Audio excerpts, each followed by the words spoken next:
Assalamualaikum warahmatullahi wabarakatuh. Halo pemirsa Ek Tradisi Channel, selamat malam.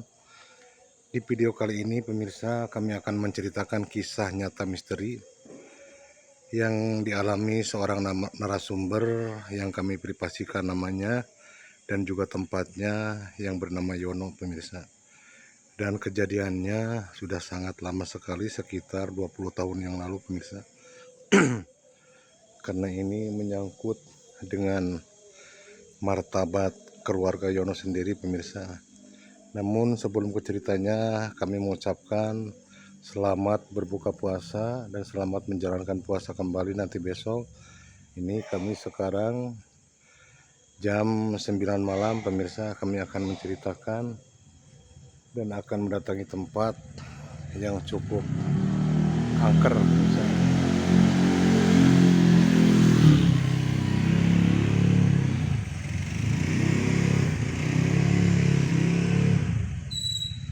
Kenapa kami akan menceritakan kisahnya di tempat angker? Karena menurut kebanyakan orang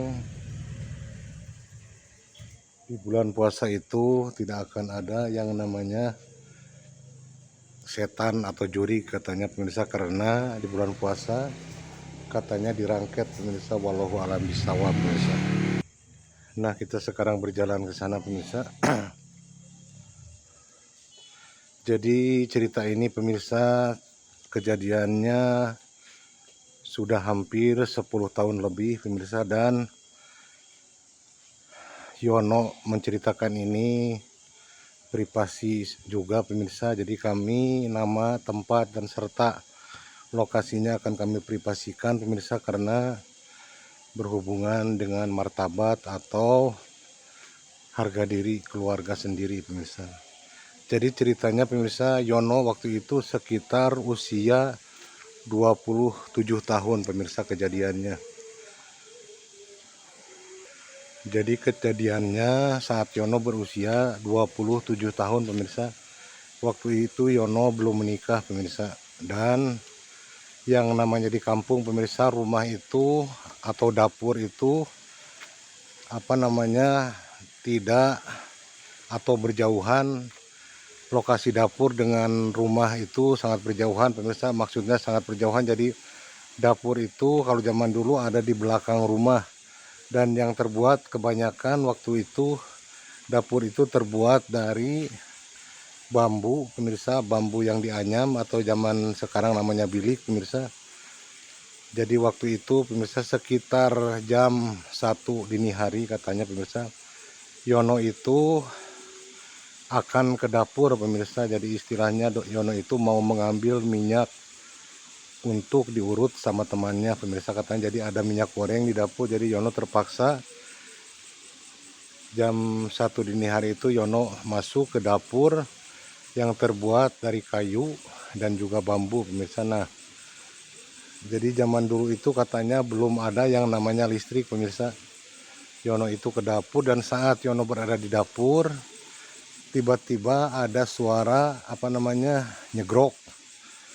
Kalau bahasa Indonesianya apa ya namanya itu, nyegrok itu ada semacam Yono mendengar semacam binatang babi pemirsa, BABI pemirsa. Nah, Yono sempat kaget katanya, kenapa ada suara seperti ada suara babi katanya.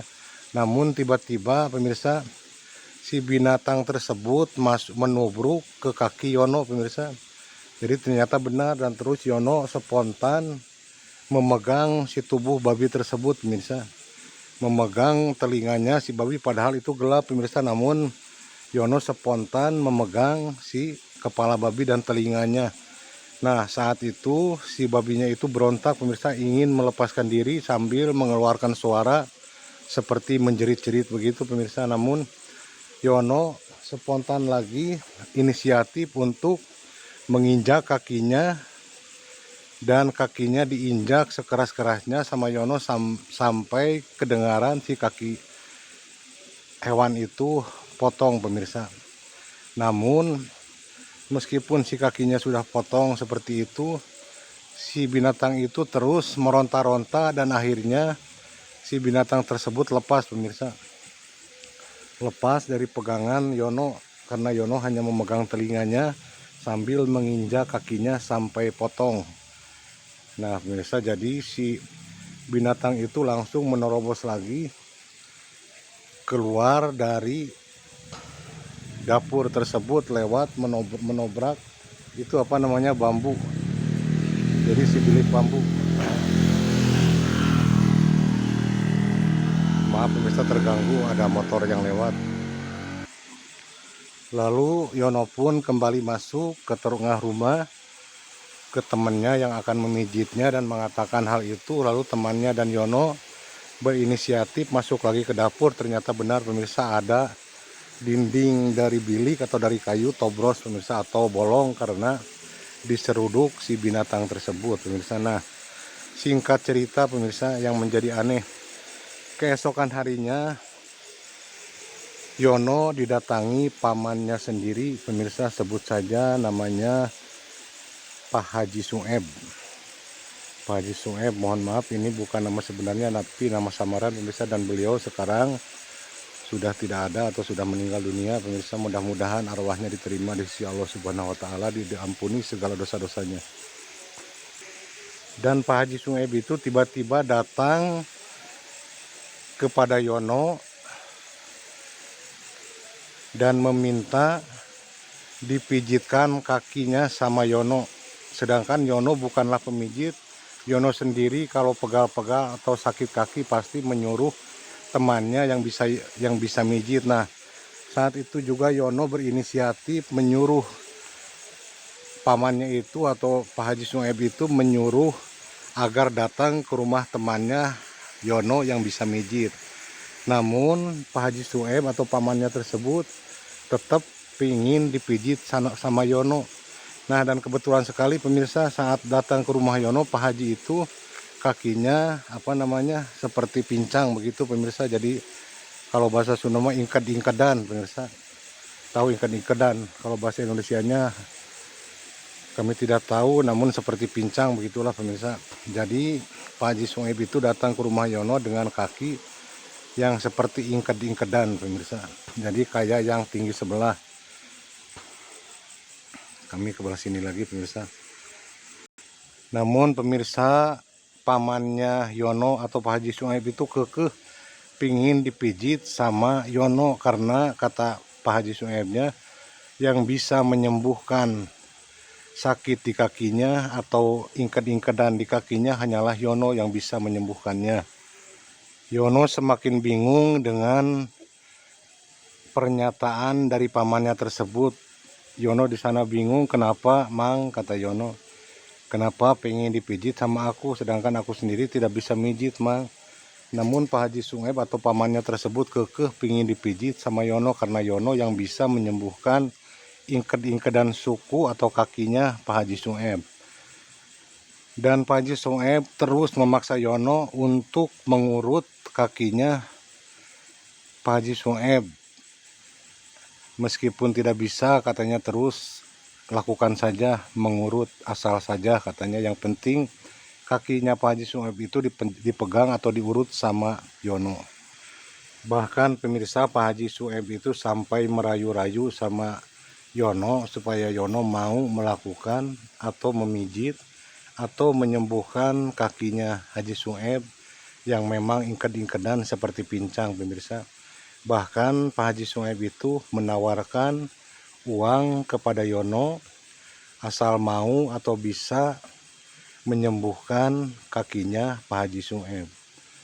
Meskipun Yono menolak karena memang Yono tidak bisa atau tidak ahli memijit ataupun menyembuhkan, apalagi kaki yang pincang pemirsa, memijit pun Yono tidak bisa. Namun Pak Haji Sueb terus memaksa Yono untuk melakukannya. Nah pemirsa, karena terpaksa Yono pun akhirnya memijit pemirsa, memijit dengan memberanikan diri pemirsa, walaupun tidak bisa memakai minyak goreng pemirsa.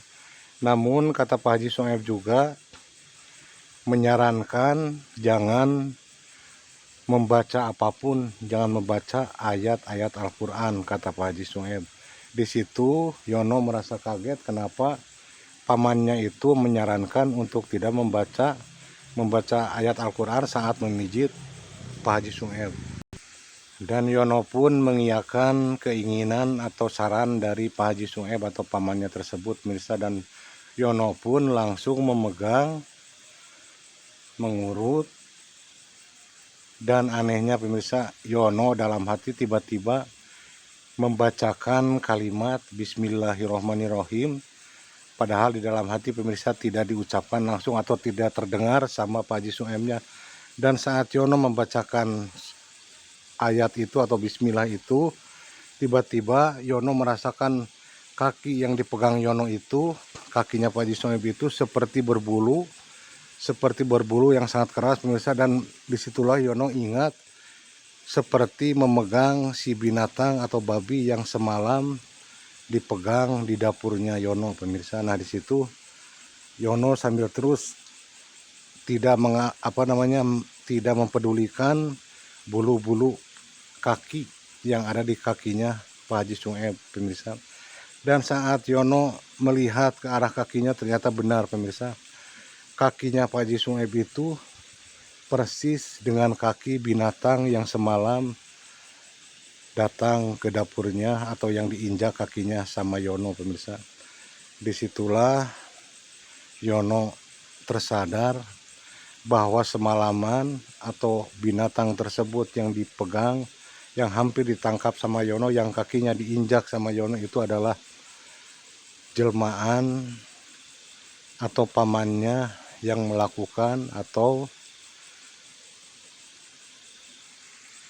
menjalankan pesugihan pemirsa. Wallahu alam bisawab pemirsa. Karena itu kenyataannya saat Yono memijit Pak Haji Sueb kakinya, pamannya sendiri itu, Yono melihat bentuknya Pak Haji Sueb atau pamannya itu berubah seperti binatang yang semalam dipegang sama Yono pemirsa. Dari saat itu Yono yakin, dan saat setelah memijit terus pamannya berkata sama Yono sambil menyerahkan uang, katanya, Yono, hanya kamu yang tahu rahasia paman, hanya kamu yang tahu bagaimana keadaan paman. Tolong jangan dibicarakan sama siapapun, tolong jaga rahasia dan tolong simpan rahasia ini. Hanya kamu yang tahu tentang keberadaan paman. Nah di situ Yono hanya diam. Dan saat Pak Haji Sueb menyerahkan uang kepada Yono, Yono menolak. Yono menolak karena ya yang namanya mungkin dari pesugihan, mungkin Yono takut pemirsa, karena takut apa yang namanya pikiran Yono takut ditumbalkan atau apa. Namun pamannya lagi-lagi menegaskan atau meyakinkan sama Yono, ini uang halal Yon, ini bukan uang pesugihan, dan paman janji tidak akan menumbalkan siapapun, apalagi keluarga sendiri, apalagi saudara sendiri, apalagi Yono. Nah begitulah keyakinan Pak Haji Sueb meyakinkan sama Yono pemirsa, dan akhirnya Yono pun mau menerimanya dengan syarat jangan melakukan atau mengambil tumbal dari keluarga atau dari orang manapun atau siapapun pemirsa. Nah Pak Haji Sueb sendiri menceritakan terus kronologi hal itu, karena kata beliau tidak pernah menumbalkan itu yang diucapkan pamannya tersebut. Namun walau alam juga mungkin itu hanya menenangkan pikiran atau hatinya Yono. Nah begitulah pemirsa kisah nyata Yono. Sekarang Yono sudah tua katanya, dan pamannya tersebut juga sudah meninggal beberapa puluh tahun yang lalu pemirsa. Dan beliau mau menceritakan karena memang sudah lama sekali, dan Yono mengharapkan memprivasikan nama, tempat, dan kejadiannya pemirsa. Nah itulah pemirsa kisah nyata yang dialami Yono. Semoga menjadi pelajaran buat kita semua pemirsa. Kita jangan terlalu gila sama harta, karena yang namanya harta tidak akan dibawa mati. Belum tentu harta itu menolong kita pemirsa. Carilah rezeki atau harta yang halal, meskipun sedikit, yang penting harta dari Allah Subhanahu wa taala dan juga berkah atau barokah pemirsa. Itulah intinya pemirsa. Jadi kita harus menjalani hidup apa adanya dengan kesabaran, ketekunan, rezeki sedikit pun kita syukuri pemirsa biar berkah. Kita jangan melihat ke atas, kita juga harus tetap merendah dan kita tetap istiqomah pada jalan hidup kita masing-masing. Sampai di sini dulu pemirsa kisah nyata yang dialami Yono beberapa puluh tahun yang lalu. Wassalamualaikum warahmatullahi wabarakatuh.